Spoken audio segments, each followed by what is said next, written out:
Hello mga kamida, snacker. Snack natin for tonight ay isang snack na napanood ko online pero hindi ko alam kung sino nagpauso nito, kaya credits kung sino man na nagpasimuno ng snack na to. So ngayon, umpisahan na natin, pero bago ang lahat, pakilala ko pa rin sa inyo ang drinks natin na hindi mawawala ang kape. So higop muna tayo. So, ang unang ingredient natin ay tuna na napili ko ay San Marino Chili Corn Tuna kasi favorite ko to. Tapos meron tayo dito seaweed na cheese flavor. Meron tayong cheese whiz. At meron tayong Lady's Choice Real Mayonnaise. Siguro nagkakaroon na kayo ng idea dahil meron tayo ditong kanin. So ngayon ang gagawin natin dito is pagsasama-samahin lang natin siya. Alright, so syempre pakita ko muna sa inyo yung kanin. And then open natin tong cheese whiz. Yun.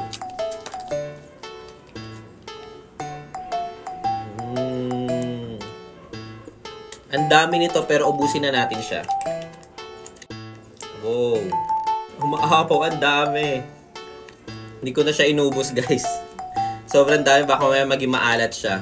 So next naman natin ay yung mayonnaise.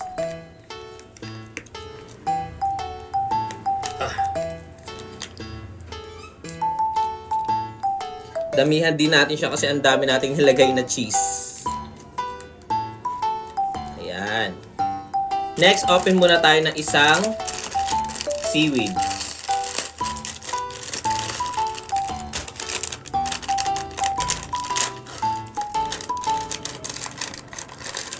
Ayan. So, kuha tayo ng isang strips. Tapos, hati-hatiin lang natin siya. Ilagay natin siya dito. Ayan. Kumbaga, parang sprinkle lang natin siya.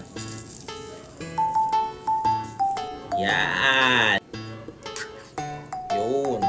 Kung yung tunang nabili ninyo is masabaw siya, tapon nyo muna yung sabaw, tapos saka nyo ilagay yung laman niya. Pero ito kasing San Marino tuna, konti lang kasi yung sabaw nito eh.